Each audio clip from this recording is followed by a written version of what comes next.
Hello guys, welcome to a legal notebook. आज हम करने वाले हैं part 9 of the administrative law, जिसमें हम बात करेंगे conditional legislation and delegated legislation. Conditional legislation के काम क्या होते हैं और इन दोनों में क्या डिफरेंस है। सबसे पहले हम डिफरेंस की ही बात करते हैं।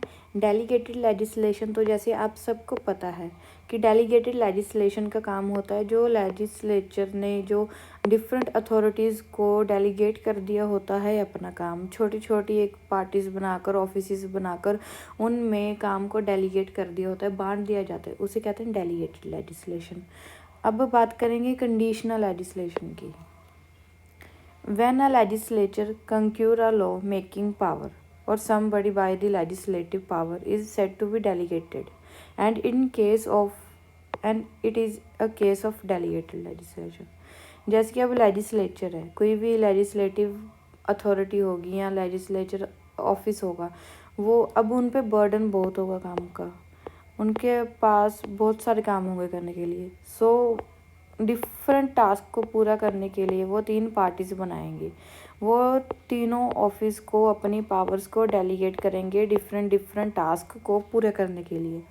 अब जो नई पार्टीज बनी है, जो नए ऑफिस बने, अथॉरिटीज़ बनी हैं, उनको कहा जाता है डेलीगेटेड लेजिस्लेशन। मतलब कि एक ऑफिस का काम कम करने के लिए अपनी पावर्स को अलग अलग लोगों में बांटना, डेलीगेट करना। But in a case of conditional legislation, but when the legislature itself enacts the law, यहाँ पे लॉ बनाने की पावर थी, बट अब कंडीशनल में बात करेंगे कि legislature itself enact the law. यहाँ पे लेजिस्लेचर खुद लॉ बनाता है and give it to some other authority, पर इसको किसी और अदर अथॉरिटी को दे देता है। अदर अथॉरिटी को क्यों देता है? Power of determining when it should be applied to a particular area, territory of a state. It is known as a conditional legislation। किस लिए देता है अदर पार्टी को? कि वो डिटरमाइन करे कि ये कहाँ पर और कब लागू होगा, कब तक ये लॉ लागू रहेगा, उसको कहते हैं conditional legislation. For example Jammu Kashmir का scenario. Next, thus in delegated legislation, power of law making are transferred or delegated to the other authorities, in case conditional legislation में ऐसा नहीं होता, जहाँ पे लॉ में मेकिंग पावर डेलीगेटेड लेजिस्लेशन को दी जाती है एक लेजिस्लेशन द्वारा। बट कंडीशनल लेजिस्लेशन में सिर्फ ये उनके पास अथॉरिटी होती है कि वो लॉ को कहाँ पर लागू करना है, कब तक लागू करना है, और कौन कौन से एरिए में लागू करना है और कब लागू करना है। बट इनके पास तो वो लॉ बनाने की पावर होती है, इनके पास सिर्फ लागू करने की। अब हम ब्रीफ में पढ़ेंगे कि कंडीशनल लेजिस्लेशन होता क्या है।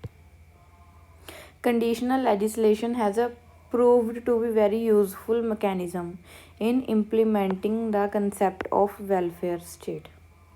The legislature usually formulates the law, leaves it into administrative authority as to when and where implement. Legislature है, formulates the law, leaves it to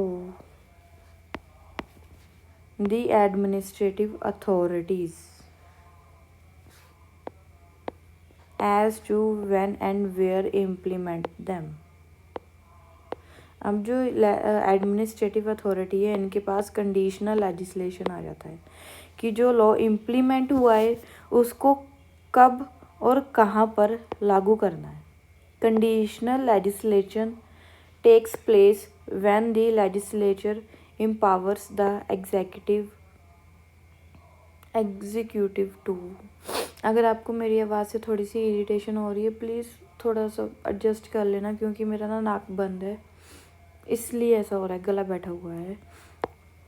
first point पर आते हैं। Extend the operation of an existing law to a particular area of territory और territory. Conditional legislation का काम क्या होता है कि जो लॉ है, एग्जिस्टिंग लॉ है, उसको कौन से पर्टिकुलर एरिया और टेरिटरी पर लागू करना है, ऑपरेट करना है।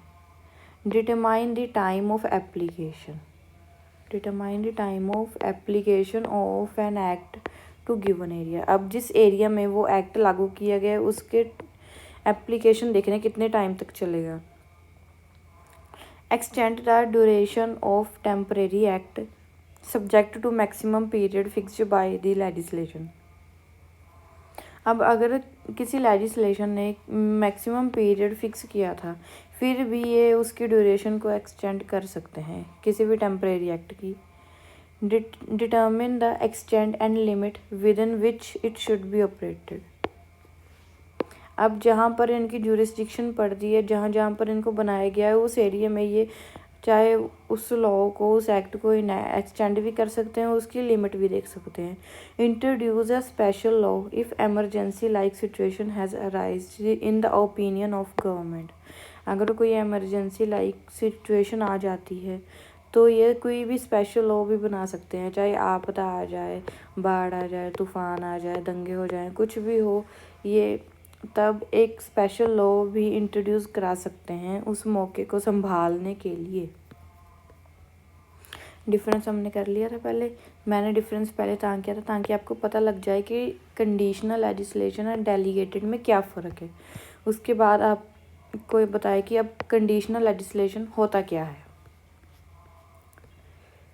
टॉपिक ख़त्म हुआ यहीं पर। Thank you for watching. Please like, share and subscribe to legal notebook. Thank you, bye bye.